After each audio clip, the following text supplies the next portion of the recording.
पद्मे तयो श्रित्वा प्रणमामि मुहुर्मुहुः। सर्वमङ्गलमङ्गल्ये शिवे सर्वार्थसाधिके शरण्ये त्र्यम्बके गौरी नारायणी नमोस्तुते।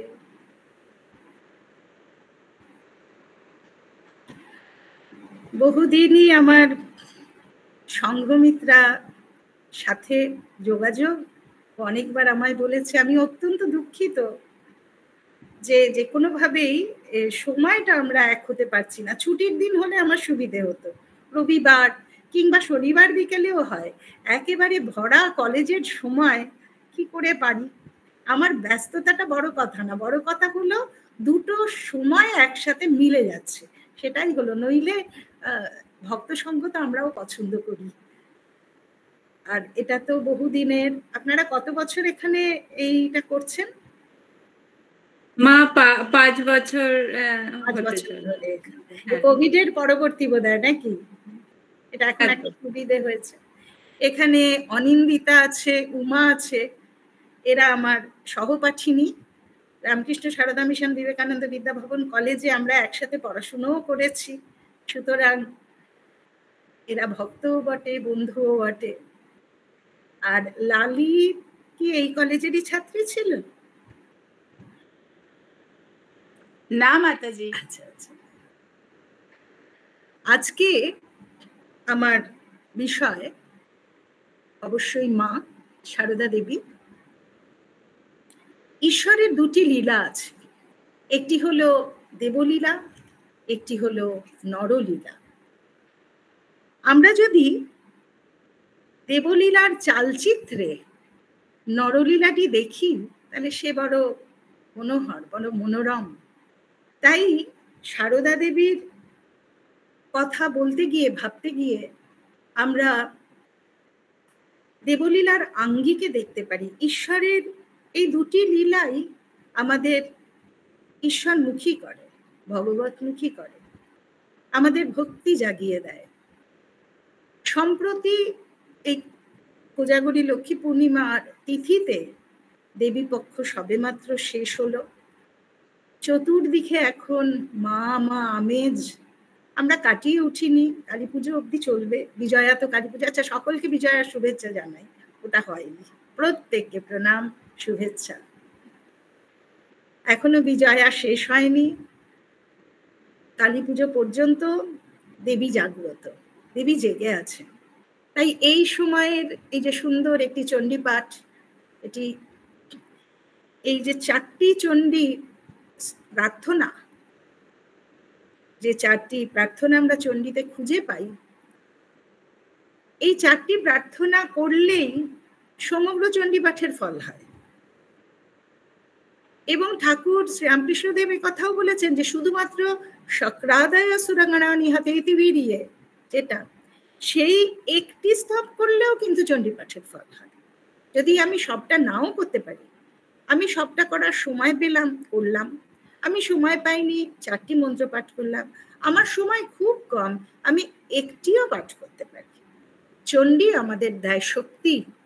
গীতা হলো ভক্তি, আর চণ্ডী হলো শক্তি, দেবীর শক্তি চণ্ডীর মাধ্যমে আমাদের মধ্যে যেন জাগ্রত করে।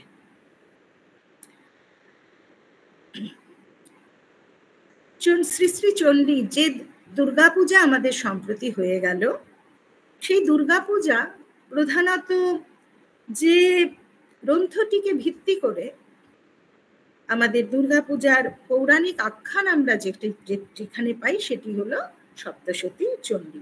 মহিষাসুর মর্দিনী যে রূপে আমরা মাকে পূজা করি, সেই রূপের আখ্যানটি আমরা পাই শ্রী শ্রী চণ্ডীতে। শ্রী শ্রী চণ্ডীতে আমরা যে দেবীর কথা শুনি, যে দেবীর কথা সেখানে মেধামুনি বলেছেন, তিনি হলেন মহামায়া। সুরত রাজা যখন জিজ্ঞাসা করেছিলেন কাহি সা দেবী, এই দেবী কে, তখন উত্তর দিয়েছিলেন, মেধামুনি উত্তর দিয়েছিলেন মহামায়া। এই মহামায়া, দেখুন, মায়া শব্দটা আমরা বেদান্তেও পাই, তন্ত্রেও পাই। বেদান্তে যে মায়া, সেই মায়া বলছে যে মায়া শক্তি ব্রহ্মকে আচ্ছাদিত করে রাখে, অজ্ঞান। ব্রহ্মে মায়ার দুটি ক্রিয়া আছে, একটা হলো আবরণ শক্তি, দুটি শক্তি আছে, একটা হলো আবরণ শক্তি আর একটা বিক্ষেপ শক্তি। আবরণ শক্তিতে মায়া কি করে, যে জিনিসটা তাকে ঢেকে দেয়, বিক্ষেপ শক্তিতে নতুন কিছু প্রজেক্ট করে। যেমন আমি স্বরূপত ব্রহ্ম, কিন্তু মায়া আমার পরিচিতিটা ঢেকে দিয়েছে, ঢেকে তো দিয়েইছে, এবার আমি নিজেকে প্রব্রাজিকা বেদরূপ প্রাণা বলে ভাবছি, এটা হলো আমার ভ্রম, আমার বিক্ষেপ। এই মায়া বেদের মায়া, বেদের মায়া আর তন্ত্রের মায়া কিন্তু এক নয়। আমরা বৈদিক যে বেদে ব্রহ্মকে অবলম্বন করে সেখানে আমরা এগিয়ে যাচ্ছি অদ্বৈতের দিকে, বেদের বেদান্ত অংশে আমি বলছি, উপনিষদের অংশে। আর তন্ত্রের প্রধান উপজীব্য হলো শক্তি, তন্ত্রে শক্তিকে প্রধান করে এগিয়ে যাচ্ছে। এই তন্ত্রে যে মায়া তা কিন্তু ভিন্ন। বেদ বলে বৃথা চেষ্টা, সকলই যে মায়া। তন্ত্র বলে মায়ার মাঝে হাসেন মহামায়া। বেদ বলে বৃথা চেষ্টা, সকলই যে মায়া। তন্ত্র বলে মায়ার মাঝে হাসেন মহামায়া। মহামায়া শক্তি, এই জগতের সৃষ্টি স্থিতি প্রলয় সব কিছুর মূলে শক্তি কাজ করছে। যে শক্তি কাজ করছে সেই শক্তিকেই তন্ত্রে বলছে মহামায়া। সেই শক্তির মা সব, তিনি বিদ্যা, তিনি অবিদ্যা, তিনি ভালো, তিনি মন্দ, তিনি সৃষ্টি করেন, তিনি সংহার করেন, সব মা। কমলাকান্ত বলছেন যে মনের কথা মা বলি, কারো সুখের ওপর সুখ, কারো দুঃখে জনম গেল, যে সদানন্দে আছে তারে নিরানন্দে কেন ফেল। মনের কথা মা বলি, কারো সুখের ওপর সুখ, কারো দুঃখে জনম গেল, যে সদানন্দে আছে তারে নিরানন্দে কেন ফেল। তার মানে কি, মা তিনি আমাদের কিন্তু মেধামুনি বলছেন যে জ্ঞানীদের চিত্ত, জ্ঞানী যথেষ্ট সে জানে কোনটা সত্য কোনটা অসত্য। জ্ঞানী নাম আপনি চেতাংসি দেবী ভগবতী হিসা, জ্ঞানীদের চিত্ত কিন্তু তিনি টেনে এনে বলাদ আকৃষ্য মোহায়া মহামায়া প্রয়চ্ছতি, মোহে আকর্ষণ করে তিনি টেনে নিয়ে আসতে পারেন। তার মানে কি, তার মানে কি মহামায়া আমাদের সবসময় বিপদে ফেলছেন না। সৈষা প্রসন্না বরদা নৃণাং ভবতি মুক্তায়ে, সেই মহামায়াকে যদি আমি প্রসন্ন করি তাহলেই আমি মুক্তির দিকে যাব। আর যতক্ষণ তাকে ভুলে থাকবো ততক্ষণ আমরা খেলায় মেতে থাকবো। মা আমাদের রঙিন চুষি কাঠি দিয়ে ভুলিয়ে রাখবেন। আর যেদিন আমরা বলবো সবাই মা যাব মা যাব, আর ভালো লাগছে না, সেদিন মা আমাদের কোলে তুলে নেবেন। সেই হলো মহামায়া। মহামায়ার যে বহু আখ্যান সেটা আমরা এবার পাই পুরাণে। এই পুরাণ কখনো পুরানো হয় না, সেটা সর্বদাই আমাদের কাছে আসে।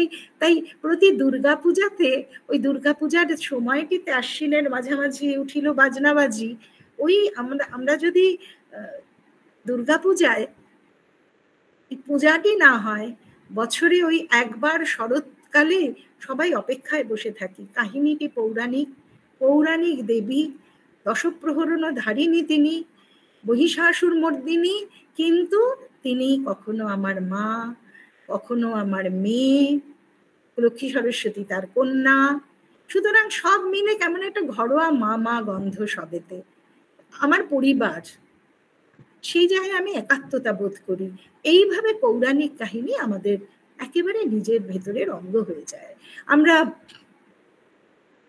জানি চণ্ডীর কথা, যেখানে কিনা রাজা সুরথ আর বৈশ্য সমাধি। সুরথের কি হয়েছে, রাজত্ব চলে গেছে।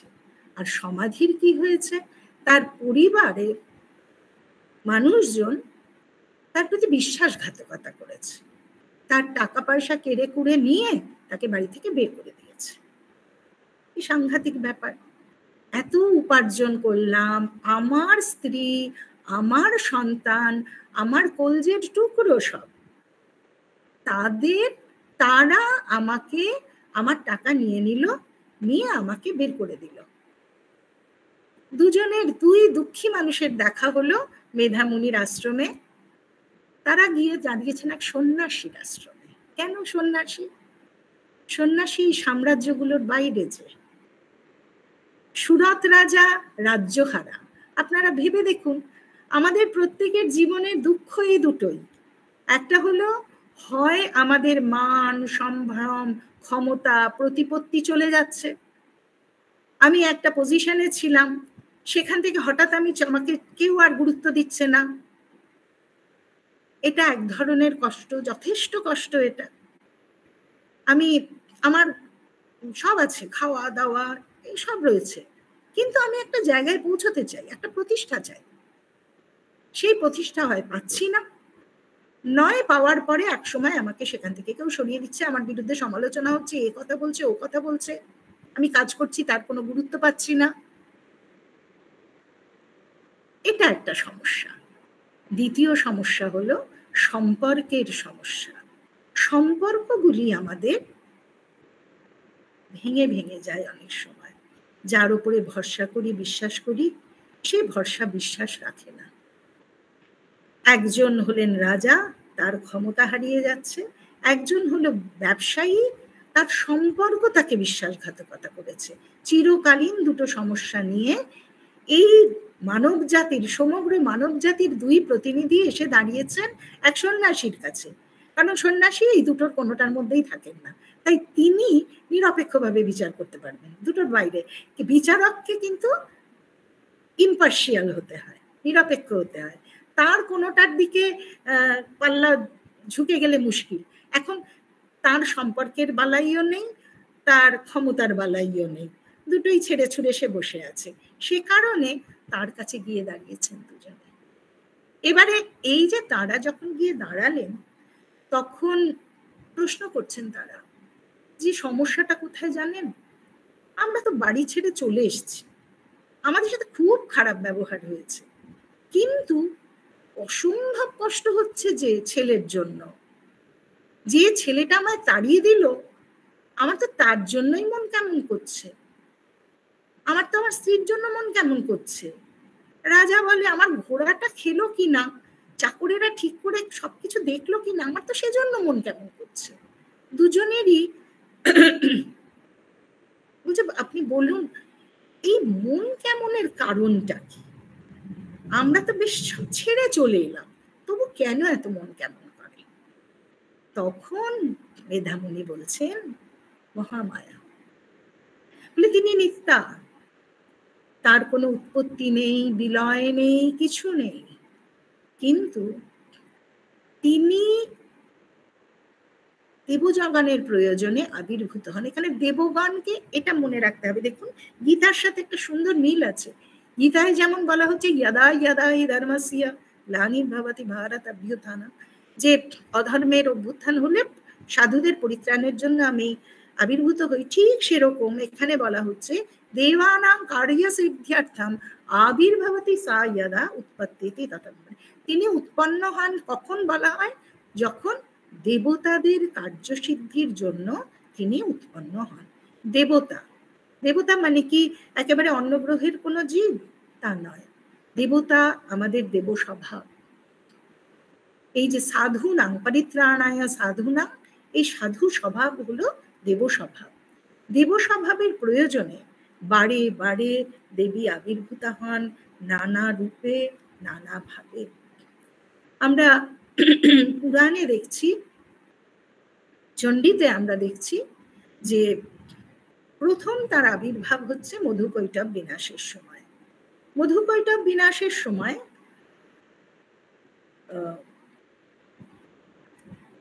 বিষ্ণু তিনি কি কোথায়? একারণবে যোগ নিদ্রাং যদা বিষ্ণু জগৎ একারণবে কৃতে। যোগনিদ্রায় বিষ্ণু যখন এক ইয়ের মধ্যে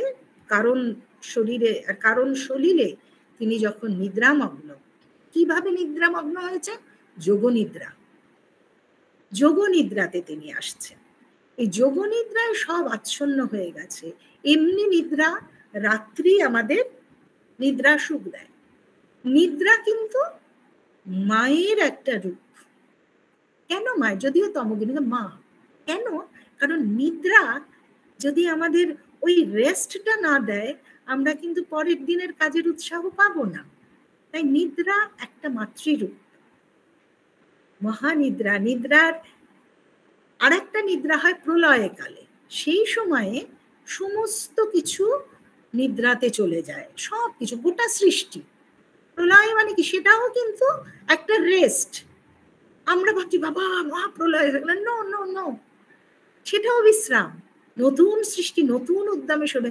মা সেখানেও একটা মহারাত্রি হয়ে বিশ্রাম দেন। আর তারপরে আসছে, কিন্তু তখন সব ঘুমিয়ে পড়ে, জেগে থাকেন ঈশ্বর। ঈশ্বর জেগে থাকেন, কারণ তিনি সৃষ্টি করবেন আবার। তারও ওপরে হলেন যোগনিদ্রা।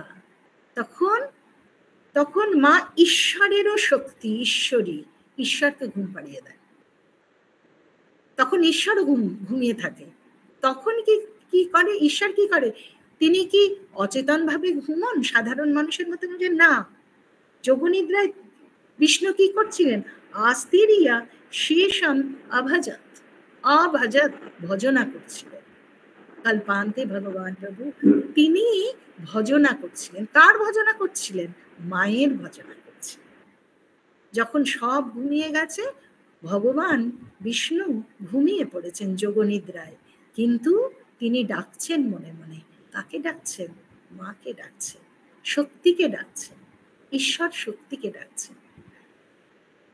এই যে যোগনিদ্রার স্তর, এটা ধ্যানের গভীর স্তর।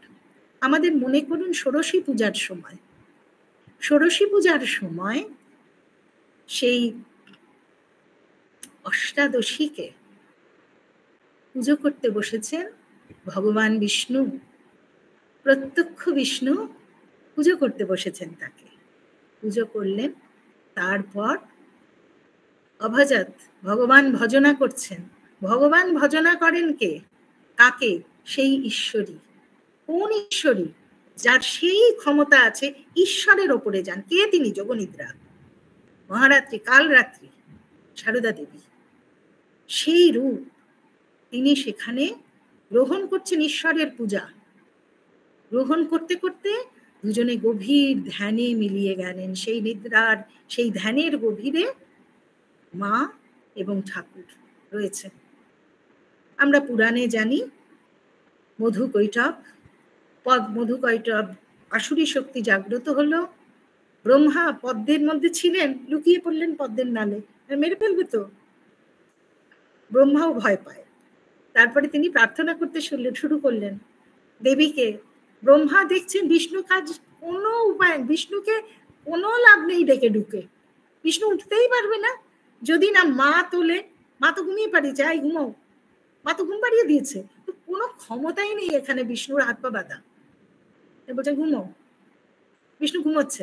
এবার ব্রহ্মা প্রার্থনা করে দেবীকে বললেন, দেবী জাগিয়ে দিলেন। এবারে বিষ্ণুর সঙ্গে যুদ্ধ হলো, তার দেহ গেল। দ্বিতীয় মূর্তি, যা দ্বিতীয় রূপ, যা আমরা সবাই জানি মহিষাসুরমর্দিনী রূপ, সেই দশপ্রহরণধারিণী রূপে সমস্ত দেবতাদের শক্তি, তেজ একত্রিত হয়ে যখন মহিষাসুরের প্রবল অত্যাচারের কথা শোনা যাচ্ছে, তখন দেবতারা কাত্যায়ন মুনির আশ্রমে এসে সেখানে এসে দাঁড়িয়েছেন। কাত্যায়ন মুনি তপস্যা করছিলেন, তো তার মেয়ে দেবীকে তিনি মেয়ে হিসাবে চান, কন্যা রূপে চান। আশ্চর্য তাই না? সবাই পুত্র চায়, তিনি কন্যা চাইছেন। তো তিনি কাত্যায়নী, তার জন্য কাত্যায়ন কন্যা, কাত্যায়নী দেবী। সেই কাত্যায়ন মুনির আশ্রমে কি হলো? দেবতাদের সব তেজগুলো জমা হয়ে দাউ দাউ করে জ্বলছে। অতীব তেজসঃ কূটম জ্বলন্তম ইব পর্বতম, পাহাড়ের মতো সেই আগুন জ্বলছে। তারপর দেবতারা ওয়েট করছে, কে আসবে, কে আসবে, কে সেনাপতি, সেনাপতি আসবে একজন। কোথায় সেই সেনাপতি? ও মা, কি চেহারা তার! একস্থান তৎ অভুন নারী ব্যাপ্ত লোকত্রয়ং দিশা।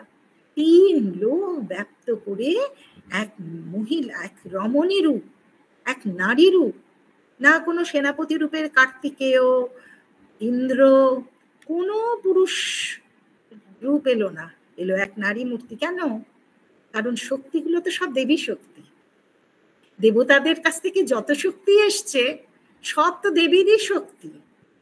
তাই শক্তি যখন একত্রিত হলো, দেবী মূর্তি হলো। দেবতাদের শক্তি তো সমস্তই দেবীর শক্তি, মায়ের শক্তি। মায়ের শক্তিতেই তো সব বলবান। যত কিছু হচ্ছে এই রামকৃষ্ণ সংঘ, এই বিবেকানন্দ, ব্রহ্মানন্দ, শিবানন্দ, শারদানন্দ, সব একটা জায়গায় হাত জোড় করে রয়েছে। মা। ঠাকুরকে চ্যালেঞ্জ করা যায়, মাকে চ্যালেঞ্জ করা যায় না।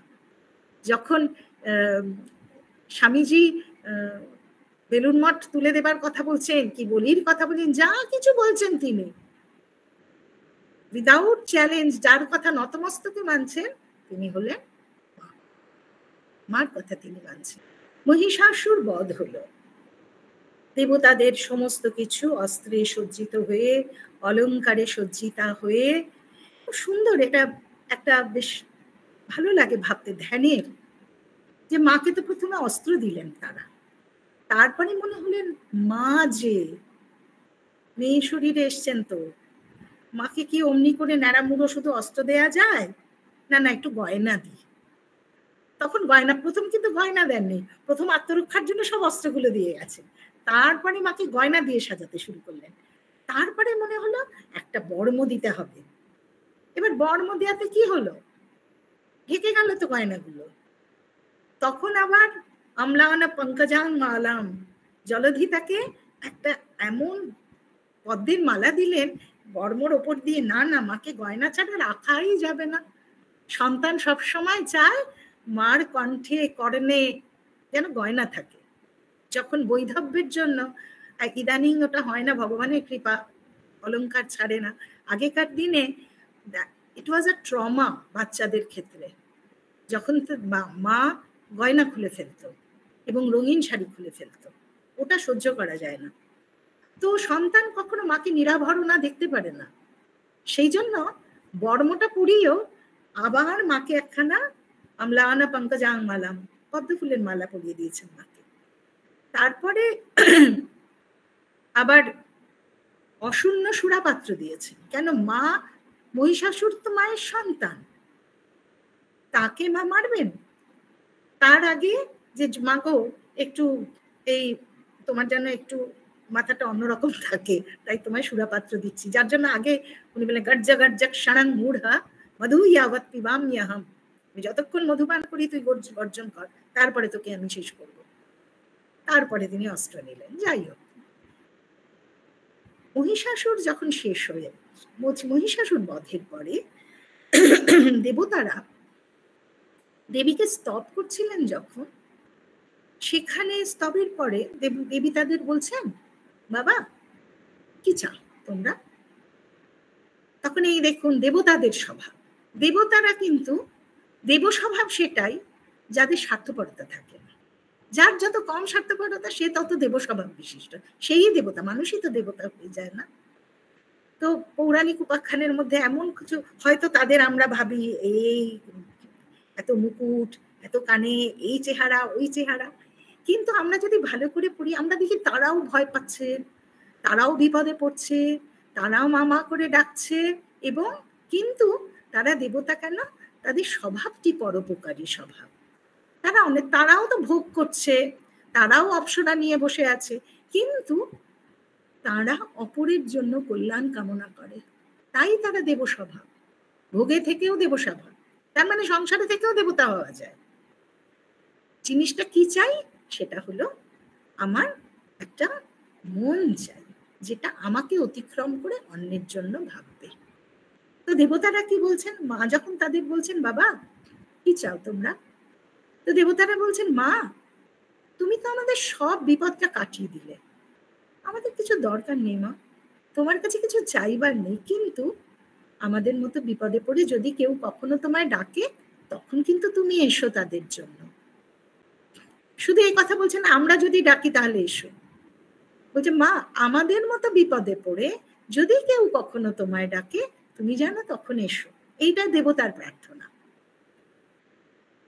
তো সত্যি সত্যি কিছুদিন বাদে দেবতারা অন্যরা তো প্রার্থনা করেছে, বিপদে পড়েছে, এ করেছে বহু উপাখ্যানে বা আমরা নিজেদের জীবনেও বুঝি, কিন্তু দেবতারা আবার বিপদে পড়লেন। কি বিপদে পড়লেন? তৃতীয় চণ্ডীর তৃতীয় হলো শুম্ভ নিশুম্ভ। এবার শুম্ভ নিশুম্ভ তামসী রাজসী সাত্ত্বিকী। মহাকালী হলো যোগনিদ্রা, মহালক্ষ্মী হলো মহিষাসুরের ক্ষেত্রে রাজসী, সাত্ত্বিকী মহা সরস্বতী। সাত্ত্বিকী রূপে মা তখন ওরা মাকে ডাকছেন, রূপটি সাত্ত্বিকী হয়ে এলো, তারা মাকে ডাকছেন। আচ্ছা মাকে ডাকছেন তো এবারে মাকে ডাকছেন। এর আগে কি হয়েছিল? প্রচন্ড রেগে গেছিলেন, নিজেদের শরীর থেকে শক্তি বেরিয়েছিল, তো শক্তি তো দেবী শক্তি বেরিয়েছে, তো মা এসেছে। এবারে ওরা খুঁজছে মাকে, হিমালয়ের ওখানে গেছে, বলছে নির্জন জায়গা তো মাকে প্রার্থনা করবো। এবারে ওরা মাকে কি বলে প্রার্থনা করছে, এটা খুব সুন্দর।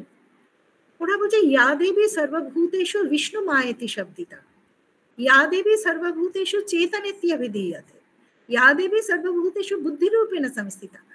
ওরা মাকে বুদ্ধিতে খুঁজছে, নিদ্রাতে খুঁজছে, ক্ষুধাতে খুঁজছে, শান্তিতে খুঁজছে, শক্তিতে খুঁজছে, তৃষ্ণাতে খুঁজছে, লক্ষ্মী, কান্তি, বৃত্তি, স্মৃতি, এক একটা গুণে খুঁজছে, এক একটা অবস্থায় খুঁজছে মাকে তারা। কেন? মা যে মহামায়া, তার তো নিজস্ব কোনো রূপ নেই, তিনি ছড়িয়ে গেছেন, তিনি গোটা বিশ্বে ছড়িয়ে আছেন, জড়িয়ে আছেন। যেখানে পজিটিভ কোয়ালিটিস, সদার্থক গুণাবলী, সেখানেই তিনি। যেখানে যত শুভ সেখানেই তিনি। যেখানে যা কিছু কর্ম প্রণোদনা সেখানেই তিনি, সবেতে তিনি। তাই মা এসো বলছেন, একটা জায়গায় গিয়ে মা ওই ঘরটাতে রয়েছেন, নক করবে, মা মা আছো, চলে এসো চলে এসো, ওষুধ মারতে হবে। অমনি তো মা নেই, মা তো চতুর্দিকে। তাই তারা ওইভাবে মাকে ডাকছে, ইয়া দেবী সর্বভূতেষু মাতৃরূপেণ সংস্থিতা, ইয়া দেবী সর্বভূতেষু শান্তিরূপেণ সংস্থিতা, ইয়া দেবী সর্বভূতেষু শক্তিরূপেণ সংস্থিতা। তারা ডাকছেন মাকে। এবং তারই মিষ্টি এই জায়গাটা, খুব সুন্দর। শুম্ভ নিশুম্ভ, আমি শুম্ভ নিশুম্ভ বলবো ভাবিনি, আমার খুব ভালো লাগে যে দেবী চলেছেন স্নান করতে যাচ্ছে, যেতে যেতে দেব যেন কিছুই জানেন না, দেবতাদের দিকে তাকিয়ে বলছেন এরা কার আরাধনা করছে গো। তখন দেবীর শরীর থেকে, তার কোষ থেকে বেরিয়ে এলো আর একজন অপরূপ সুন্দরী কৌশিকী, তিনি এসে বলছেন এরা আমার আরাধনা করছে। দেবী চলে গেলেন, তার রং কালো হয়ে গেল, তিনি চলে গেলেন। যাই হোক, এবং সেই দেবীও কি মজা। আসলে মহিষাসুর মর্দিনীর সেই রাজসী মূর্তি তো, তার ক্রোধ, তার যুদ্ধ ইনিও করছেন, কিন্তু এনার ভেতরে কোনো ক্রোধের প্রকাশ নেই। উইটি, তিনি সরস্বতী, তার তো সেখানে মহা সরস্বতী বলা হচ্ছে। যখন তাকে সুগ্রীবকে পাঠানো হয়েছে চন্ডমুন্ড পাহাড়ে দেখে তো আরে বাস এত সুন্দর চেহারা, ঘাবড়ে গেছে। গিয়ে তো বলছেন যে বাবা এক রমণীকে দেখলাম, ভাসন্তি হিমাচলম, গোটা হিমালয় আলো করে বসে রয়েছে সেই রমণী। তখন সুগ্রীবকে পাঠানো হলো। সুগ্রীব যখন বলছে আমার প্রভু, দুই প্রভু, তাদের এটা আছে এটা আছে এটা আছে, আপনি যে কোনো একজনকে নিন, কার উচ্চশ্রবা মানে যত স্বর্গের জিনিসগুলো চুরি করে নিয়েছে আমার দুই প্রভু, চোরাই জিনিস সব প্রভুদের কাছে আছে, আপনি যে কোনো একজনকে নির্বাচন করুন। তখন দেবী কি বলছেন? দেবী হাসছেন, গম্ভীরান্তস্মিতা জগৌ, বাইরে গম্ভীর, ভেতরে অন্তস্মিতা, হাসছে মিষ্টি মিষ্টি করে, অন্তরে হাসতে হাসতে বলছেন দেখো দূত, একটা ঝামেলা, অনালোচিতা পুরা, আগে আলোচনা না করে একটা ভুল করে ফেলেছি বাবা। আমি তো ঠিক করেছি যে আমায় যুদ্ধে হারাবে সেই আমার স্বামী হবে। তাই তুমি বলো, আমার তর সইছে না, তাড়াতাড়ি আসতে বলো শুম্ভ বা নিশুম্ভ, কেউ আমায় জয় করে এক্ষুনি আমার পানি গ্রহণ করে নিয়ে যান, আমার তর সইছে না। এই মজাটা, মানে এখানে দেবী উগ্রা প্রকৃতি নন, কিন্তু সাত্ত্বিকী দেবী স্নিগ্ধ প্রকৃতি, কোনো জায়গায় উগ্রতা প্রকাশ পাচ্ছে না।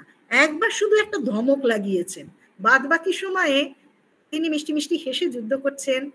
একে ওই চামুন্ডা এসে চন্দ্রমুন্ডাকে মেরে দিল, তারপরে তিনি এরকম আর কি কাজ তিনি করছেন। শুধু শেষ নিশুম্ভ বধের পরে শুম্ভ যখন বলছে যে মা দুর্গে গর্ব মা বাহ, দুর্গা গর্ব কোনো না, অন্যাসাং বলম আশ্রিত্য, তুমি এত জনের সঙ্গে নিয়ে দেবী শক্তিরা সব একত্রিত হয়েছিলেন, তুমি গর্ব করো না। তখন দেবী বললেন, এই হলো বেদান্তের মায়া, একই বাহং জগত্যত্রা তৃতীয়া কা মমা পরা, আমি একা আছি, কি আছে দ্বিতীয়? রে দুষ্ট, তুই দেখ, এরা সব আমার শক্তি, সব শক্তি তার মধ্যে মিশে গেল। ওই একবার ছাড়া দেবীর কণ্ঠে আমরা ক্রোধ দেখিনি। মহাসরস্বতী, প্রথম তামসী দেবী যোগনিদ্রা, তারপর রাজসী দেবী, তারপর সরস্বতী। রাজসী দেবী মাতৃরূপিণী দেবী শক্তি, আমরা যেটা সারদা দেবীর মধ্যে দেখছি, আর সারদা দেবীকে সরস্বতী রূপে বহুজন দর্শন করেছে। যখন আচ্ছা একটু পরে আসি, ব্রহ্মা দেবীকে বোধন করেছিলেন কোথায়? বেল গাছতলায় বোধন করেছিলেন, মানে রামচন্দ্র, আমরা অকাল বোধনের কাহিনী জানি, যেখানে সেই দেবী, সেই মহিষাসুর মর্দিনী দেবী, তিনি নিদ্রিতা, তাকে জাগ্রত করতে হবে। সুতরাং দেবতারাই জাগ্রত করবেন। কোথায় না, মর্তে দেবী আছে। খুঁজতে খুঁজতে বেল গাছতলায় একটি ছোট মিষ্টি একটি মেয়ে বালিকা ঘুমিয়ে আছে একরাশ বেলপাতার মধ্যে। সেই অপরূপ রূপ দেখে ব্রহ্মা বুঝলেন এই হলো সেই দেবী। তিনি প্রার্থনা করলে তাকে জাগ্রত করলেন। দেবীর শক্তি শুম্ভ নিশুম্ভ বধ হওয়ার পরে আবার মিলিয়ে গিয়েছিলেন চরাচরে, আবার বিশ্বে তিনি মিলিয়ে গিয়েছিলেন। আবার তিনি ক্ষুধা, তুষ্টি, কান্তি, ধৃতি, বৃত্ত, বৃত্তি, স্মৃতিতে তিনি মিলিয়ে গিয়েছিলেন। আবার আমরা দেখি সেই বেলগাছ তলায়, সেই বিল্লবৃক্ষ তলে আবার বোধন। শ্যামাসুন্দরী দেবী শিহরের বেলগাছ তলাটিতে বসে আছেন, আর ওপর থেকে লাল চেলি ঝুমঝুম করে একটি মেয়ে নামলো। সেই বিল্লবৃক্ষ মূলেই মায়ের গলাটি পেছন থেকে জড়িয়ে ধরে বলল, আমি তোমার ঘরে এলুম মা। আবার তিনি এসেছেন।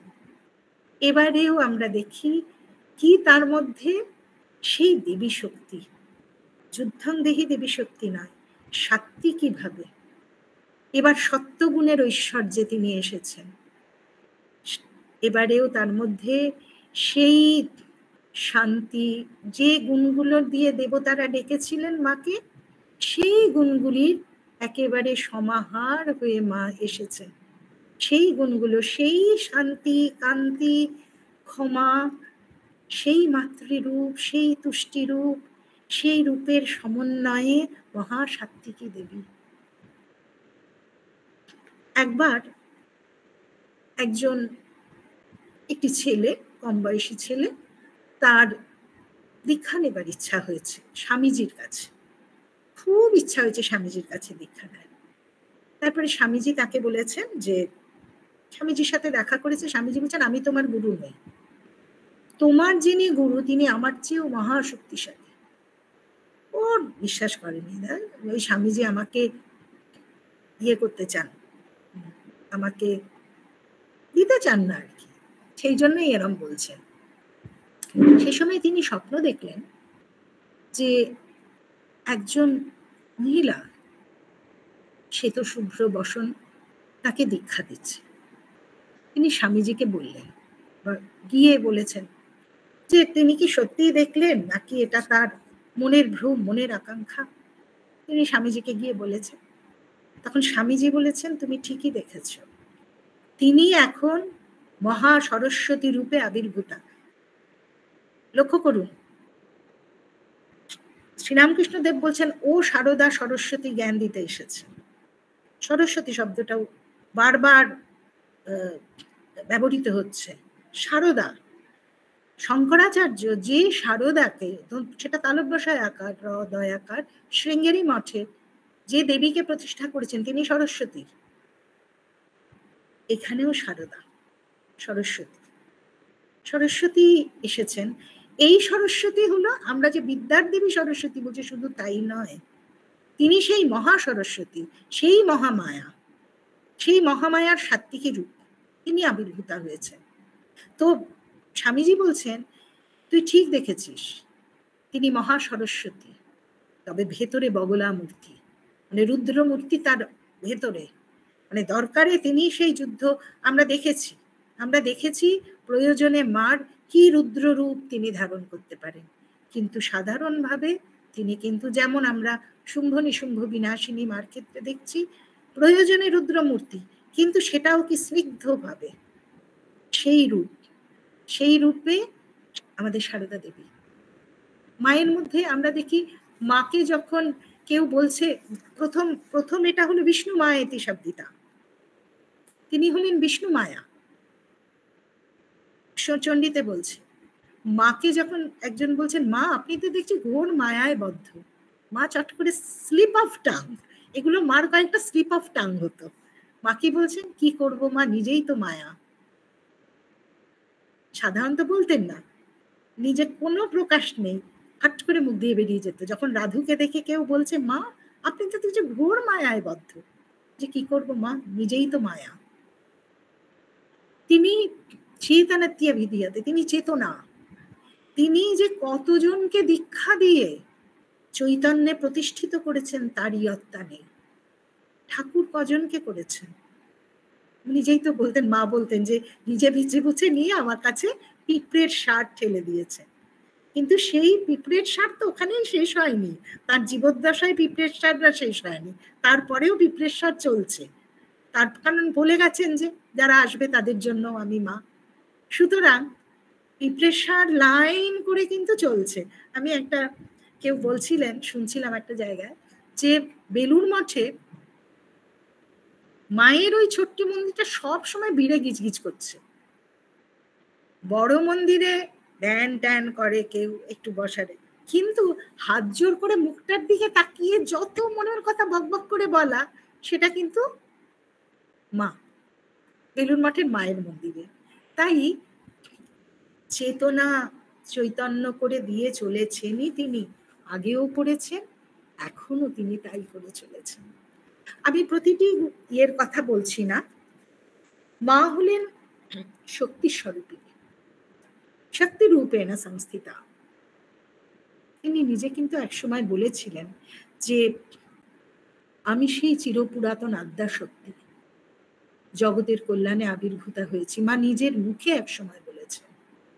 তিনি যে কত বড় শক্তি রাখতেন তার জীবন পাঠ করলে আমরা দেখি, ছোটবেলা থেকে একদম তার অন্তিম সময় পর্যন্ত এই যেখানেই তিনি গেছেন অদ্ভুতভাবে, দেখুন ঝগড়াঝাটি করে কোনো একটা জায়গায় প্রাধান্য প্রতিষ্ঠা করা সহজ, কিন্তু সমস্তটা নিজে হজম করে নিয়ে, যাবতীয় অসুবিধাগুলোকে নিজে হজম করে নিয়ে যেখানে আছি সেই জায়গাটিকেই একটি শান্তির নিলয় বানিয়ে তুলতে পারা, এটাই হলো স্নিগ্ধ শক্তি। শক্তি মানে শুধু দৈহিক শক্তি নয়, সেও মার কম ছিল না। হরিশকে যেভাবে মা মেরেছিলেন, হরিশ যখন মাকে আক্রমণ করতে আসে, শ্রীরামকৃষ্ণদেবের শিষ্য, মা তখন ধানের মড়াইয়ের চারদিকে ঘুরলেন, তারপরে হরিশকে মাটিতে ফেলে জিভ টেনে ঠাস ঠাস করে বলছেন, এমন চড় মেরেছে মার হাত লাল হয়ে গেছে। এটা যখনই আমি ভাবি তখনই ভীষণ অবাক লাগে। আমরা কলেজের স্টুডেন্টসদের সেলফ ডিফেন্স শেখাই ক্যারাটে। আমি জানি না এই যেটা ওরা শিখছে সত্যিকারের কাজে লাগাবার মতো মনোবল ওরা পাবে কিনা। প্রথম দরকার মনোবল, যে সেই স্থানে আমি মারতে পারবো। কি সাংঘাতিক শক্তি, দৈহিক শক্তি বটেই, তার সঙ্গে মানসিক শক্তি। শক্তিরূপেণা সংস্থিতা। এই শক্তিরূপিণী দেবীর আরাধনা করলে, শক্তিরূপে যদি তাকে আমরা আরাধনা করি, তাহলে আমাদের মধ্যে শক্তি আসবে। শান্তি রূপেণা, ক্ষিয়য় আকার নয় তয় রস্যই, শান্তি। এই শান্তি কথার অর্থ হলো ক্ষমা। ক্ষমা মানে কি? ক্ষমা হলো অপকারীকে অপকার না করার ইচ্ছা। আমার যে অপকারী, যে আমার যে ক্ষতি করেছে, তার ক্ষতি আমি করব না, এটা হলো ক্ষমাগুণ। সেই ক্ষমাগুণটি মার মধ্যে এত বেশি ছিল যে শারদানন্দ মহারাজ তিনি বলছেন যে আমরা তো পান থেকে চুন খসলেই রেগে অস্থির হয়ে যাই, আর মাকে দেখো, তার ভাইয়েরা বা অন্যরা ভক্তরা কত কি করছে তাকে, কিন্তু তিনি যেমন স্থির তেমনি স্থির আছে। এই তাকে শারদানন্দ মহারাজ মার সম্বন্ধে একটি সুন্দর বিশেষণ প্রয়োগ করেছেন, ক্ষমারূপা তপস্বিনী। মা হলেন ক্ষমারূপা তপস্বিনী। মাকে দয়া রূপেণা সংস্থিতা, তিনি দয়া রূপে আছেন। মাকে সব, যখন একটি বেড়ালকে খেতে দেয়া হচ্ছে, বলছে তোমার এর ওপরেও দয়া? তখন বলছি যে আমার দয়া যার ওপরে নেই সে তো হতভাগ্য। কার ওপরে আমার দয়া নেই, এটা আমাদের কত বড় আশার কথা, যে মার ওই দয়ার বলয়ে আমরাও আছি। আমরা যখন তাকে, দেবীর একটা, যে আজকে একটু আগে লালি যে চণ্ডীর স্তবটি করলো, প্রার্থনা মন্ত্রগুলি, তার শেষে প্রণতানাং প্রসীদত্বং দেবী বিশ্বার্থী হারিণী। প্রণত ব্যক্তিদের প্রতি প্রসন্ন হও দেবী, তুমি বিশ্বের আরতি হরণ করো।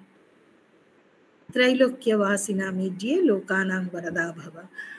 এই যে তিনি মা কি করছেন, মা আমাদের যে কোনো, আমাদের মধ্যে আমরা যদি তার কাছে প্রণত হই, তাহলে তিনি আমাদের আরতি হরণ করেন। দয়া রূপিণী মা, এটা দেবীর এক বিশেষ গুণ, দয়া। আমরা জগদ্ধাত্রীর প্রণাম মন্ত্র বলি, দয়ারূপে দয়াদৃষ্টে দয়ার্দ্রে দুঃখ মোচনে সর্বাপত্তারিকে দেবী জগদ্ধাত্রী নমস্তুতে। জগদ্ধাত্রী রূপিণী সারদা দেবীকেও তো জগদ্ধাত্রী রূপে কতজন দর্শন করেছেন। তিনি দয়া রূপিণী মা। মা হলেন লজ্জা রূপিণী। লজ্জা কি? আমি অমুক বংশজাত, আমি সদ্বংশজাত, আমি ওই স্থানে শিক্ষিত, আমি অমুক বাবা মার কাছে, আমি বাবা মার সন্তান, অথবা আমি এই এই মানুষের সংস্পর্শে এসেছি, আমার দ্বারা কোনো অন্যায় কাজ হতে পারে না। আমি অন্যায় কাজ করতে গেলে আমার মধ্যে যে মনোভাবটি আসবে সেটি হলো আমার লজ্জা। রবীন্দ্রনাথ ঠাকুর বলছেন, কখনো বিপথে যদি ভ্রমিতে চাহে এ হৃদি, অমনীয় মুখ হেরি শরমে সে হয় সারা। শরম, লজ্জা। অন্যায় করতে গেলে যে বোধটি আমাদের পেছন দিকে টেনে ধরে, আমাদের আত্মমর্যাদার বিষয়ে আমাদের সচেতন করিয়ে দেয়, সেটি হলো আমাদের লজ্জাবোধ, আমাদের মর্যাদাবোধ। সেই মর্যাদাময়ী হলেন সারদা দেবী। তার মুখের যে অবগুণ্ঠনটি দুটি অর্থে, একটি তো তিনি মহামায়া, তার মায়ার চিহ্ন আমি আবরণী শক্তি, চট করে আমার মুখ দেখবে না, অত সোজা নয়। তুমি আমায় মা ডাকছো, তোমার পাশে আছে, কিন্তু আমার স্বরূপ দেখতে তপস্যা করতে হবে, এটি আমার গুণ্ঠন। বলে গুণ্ঠন খোলো, গুণ্ঠন খোলো অবগুণ্ঠনবতী। ওই গুণ্ঠন খোলো মা। বলছেন ঈশোপনিষদে আছে শেষে, সাধক বলছেন তত্ত্বং পুষান অপাবৃণু সত্য ধর্মায় দৃষ্টায়, হে পুষান খুলে দাও, খুলে দাও, অপাবৃণু, আমি সত্য ধর্মা, আমি দেখতে চাই তোমায়। তাই ওই যখন আমরা বলবো দেখতে চাই গো মা, আবরণ খোলো, তখন মুখের আবরণটি তিনি খুলবেন। তার আগে পর্যন্ত আবৃতা মা, অবগুণ্ঠন। আরেকটি হলো যেটা জাগতিক অর্থে তিনি তার লজ্জার প্রতীক, তার মর্যাদার প্রতীক, তার সম্ভ্রমের প্রতীক হিসাবে ওই গুণ্ঠনটি রেখেছেন। তার গুণ্ঠনটা আমাদের এটা বলে সতর্ক করে দিচ্ছে যে অন্যায় কাজ করতে সতর্ক থাকো। লজ্জা মানে বহু রকমের লজ্জা হতে পারে। মিথ্যা কথা বলতে লজ্জা বোধ করো, অপরেরকে ছোট করতে, নিচু করতে লজ্জা বোধ করো, অপরের জিনিস অপহরণ করতে লজ্জা বোধ করো, অন্যের কাছ থেকে কোনো কিছু অন্যকে আঘাত করতে লজ্জা বোধ করো, এগুলো সব লজ্জা। যেমন আমি শরীরের ক্ষেত্রে লজ্জা বাস আমার থাকবে, সেক্ষেত্রে আমি আমার মর্যাদা রাখবো, ঠিক তেমনি আমার ব্যবহারে থাকবে লজ্জাবোধ। মা ছিলেন সেই লজ্জার প্রতিমূর্তি, শান্তি রূপেণা সংস্থিতা। যে মা বলে গেছেন যদি শান্তি চাও মা, কারো দোষ দেখো না, সেই মা শান্তি রূপা। তার কাছে যে যখন গেছে, তার ওই মানে কঙ্কণ পরা ওই দুটি হাতে ইচ্ছা মাত্র পারো পরাগ জ্ঞান দিতে, দাওয়ায় বসে আছেন, স্নিগ্ধ চেহারা, হাতে দুটি কাঁকন, চোখের শান্ত স্নিগ্ধ দৃষ্টি, যে আসছে তার মনটা ভরে যাচ্ছে, তারই মনে হচ্ছে এ আমার জন্ম জন্মান্তরের মা। এই বোধটা মায়ের, শান্তি, একটা শান্তির বাতাবরণ জয়রামবাটি ঘিরে, উদ্বোধন ঘিরে। নিবেদিতা বলছেন, ম্যাকলাউড লিখছেন যে তার বাড়িতে যখন ছিলাম, নিবেদিতাই লিখছেন যে তার বাড়িতে কিছুদিন নিবেদিতা তো ছিলেন, বলছেন যে এতগুলি মেয়ে মহিলা ভোরবেলা ভোরে তারা উঠে পড়েন, উঠে মেঝেতেই তো সবাই শুচ্ছে, মাদুরটা বিছিয়ে দেয়ালের দিকে বসে, প্রাতকৃত্য সেরে দেয়ালের দিকে বসে জপ করতে বসেন, সব সারে সারে জপ করতে বসে যান ভোরবেলা। বলে এতগুলি মহিলা একসাথে থাকেন, কারোর মধ্যে ঝগড়া হয় না। বলছে আমি জানি এখানে যে মা না থাকতেন এরা ঝগড়া করে শেষ হয়ে যেত। তো মার উপস্থিতি, তার স্নিগ্ধতা এবং তার কৌশল, অপরকে ভালো রাখার কৌশল, পরস্পরকে মানিয়ে চলার কৌশল, যেটা শান্তি নিয়ে আসে। তার জন্য মা নিজে বলছেন কি, সেই শান্তি তোমরা সবাই আনতে পারো যদি অপরের দোষ না দেখো, তাহলেই সেটা হবে। তুষ্টি রূপেণা সংস্থিতা, সন্তুষ্টি। মাত্র বলছে পর্যাপ্ত বুদ্ধি লাভেষু। সন্তুষ্টি কাকে বলে? যা পেয়েছি যথেষ্ট, এটাই হলো সন্তুষ্টি। সেই সন্তুষ্টির পরাকাষ্ঠা ছিলেন এই জয়রামবাটির উন্মুক্ত আকাশের নিচে যে বালিকাটি বড় হয়ে উঠেছে, সেই বালিকাটি নহবতের খাঁচাতে গিয়ে যখন ঢুকলো, যখন দিনের বেলা শারীরিক অসুবিধে হলে শৌচকর্মের জন্য বাইরে যাওয়ার সুযোগ নেই, কোনোদিন সেই সময়টির বিরুদ্ধে এতটুকু আমরা কোনো অভিযোগ শুনিনি। সবসময় বলতেন কি ভালো ছিলাম ঠাকুর যখন ছিলেন। শ্যামপুকুর বাটিতে আপনারা গেছেন নিশ্চয়ই, মা সেখানে একটা চাতালে দিন কাটিয়েছে ঠাকুরের রান্না করে দেবেন বলে, তার অসুখ বলে। শোবারও কোনো ব্যবস্থা ছিল না, ঘর ছিল না, চিলে কোঠার একটা ছোট্ট চাতাল। কোনো অভিযোগ নেই, কোথাও কোনো অভিযোগ নেই, গোটা জীবনটাতে কোনো অভিযোগ নেই। এই হলো তুষ্টি, যার জন্য উনি বলছেন না যে সহ্যের সমান গুণ নাই আর সন্তোষের সমান ধন নাই। সব ধন থাকতে পারে আমার ঘর ভর্তি, আমার ব্যাংক ভর্তি প্রচুর অর্থ, আমার গ্যারেজে গাড়ি, আমার রকমারি সম্পদে গহনায় আমি পূর্ণ থাকতে পারি, কিন্তু ইনাফ, যথেষ্ট, এই বোধটা যতক্ষণ না আসবে আমি ততক্ষণ কিন্তু গরিব। কারণ আমি তো আকাঙ্ক্ষা মেটেনি, প্রতি মুহূর্তে চাহিদার আবর্তে ঘুরতে ঘুরতে আমি কিন্তু দরিদ্র, আমি দারিদ্র থেকে উঠলাম না। তাই মা কি বলছেন? সন্তোষের সমান ধন নাই। আর কি? মাতৃরূপেণ সংস্থিতা, তিনি মা। মা শব্দটা মানে মা শব্দের আরতি দিগন্ত পর্যন্ত। মা মানে যিনি মাপেন, মা মানে মানদণ্ড স্থির যার হাতে, মা মানে যার হাতে শাসনদণ্ড, স্নেহে শাসনে যিনি আমাদের সঠিক পথে নিয়ে চলতে পারেন। জাগতিক গর্ভধারিণী মারও সেই ক্ষমতা থাকে। আর সেই লক্ষ কোটি মার প্রাণে যার স্নেহের কণা রয়, সেই মা নিজে বিলায় স্নেহ সারা জগৎময়। লক্ষ কোটি মার প্রাণে যার স্নেহের কণা রয়। আপনারা যারা মা, তারা বোঝেন সন্তানের প্রতি কি আকর্ষণ, কি টান। সেই স্নেহ যখন সম্মিলিত হয়, তখন তার কি প্রবল শক্তি। সেই মাতৃশক্তিতে তিনি জগৎ উদ্ধার করেন। ওই যে বললাম, দেবতারা মহিষাসুর মর্দিনীতে যাকে পেয়েছেন, তিনি এক মা। যোগনিদ্রা রূপে যাকে পেয়েছেন, তিনি আর এক মা। শুম্ভ নিশুম্ভর জন্য প্রার্থনায় যে দেবী বিভিন্ন গুণাবলী থেকে আবির্ভূত হয়ে রক্ষা করেছেন, প্রত্যেকটাতে মা। বিপদে পড়ে ডাকছে, আমরা চণ্ডীতে, সারা চণ্ডীতে দেখছি কি বিপন্ন আর্ত ডাকছেন, এবং দেবীকে তারা বুঝেন মা। অটোমেটিক্যালি শব্দটা বলেছেন মা গো, মাতা। ঠিক এক জিনিস আমরা সারদা দেবীর গোটা জীবন জুড়ে মা। কেউ তাকে বলেছিলেন যে আমি তো আপনার গর্ভে হইনি, তিনি শুয়েছিলেন। এক মহিলা বলছেন মা আমরা তো আপনার গর্ভে হইনি, উঠে বসে গেছেন। কে বলেছে আমার গর্ভে হয়নি? কে আছে আমার গর্ভ ছাড়া? এই এক এক সময় যেন ঝলকে উঠতো মার স্বরূপ। মা বলে উঠতেন, বেরিয়ে আসতো যে ব্রহ্মাণ্ড ভাণ্ডোদরী তিনি। তিনি এই ব্রহ্মাণ্ড ভাণ্ড তারই মধ্যে আছে, তার থেকেই সৃষ্টি।